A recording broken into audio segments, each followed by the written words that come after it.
Welcome to the Slop Farm. Enjoy the video. In this video, I will show how to play Gmod on Quest 3 step by step. First, confirm your PC meets Gary's mod needs and install Steam and Steam VR. Next, update Quest 3 firmware and set up Oculus Link or AirLink for a stable connection. Finally, configure Steam VR settings, enable VR in Gary's mod, and test controls.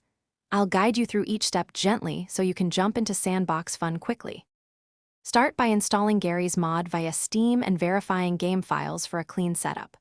Launch Steam VR, center the play area, and configure controller bindings to match Quest 3 inputs. In Gary's mod video options, choose a balanced render scale and resolution to avoid lag while keeping visuals clear. Test a simple map to confirm frame rate and input responsiveness, then fine-tune values until gameplay feels smooth and intuitive for you. If this guide is helping, please subscribe and like so I can keep making VR content. Quick recommendation: the Kindle Paperwhite is great for reading setup guides, mod notes, and long tutorials comfortably while offline. It's lightweight and easy to carry between sessions, which pairs oddly well with Quest 3 breaks. Check the description for the link and other deals, and now let's get back to the video.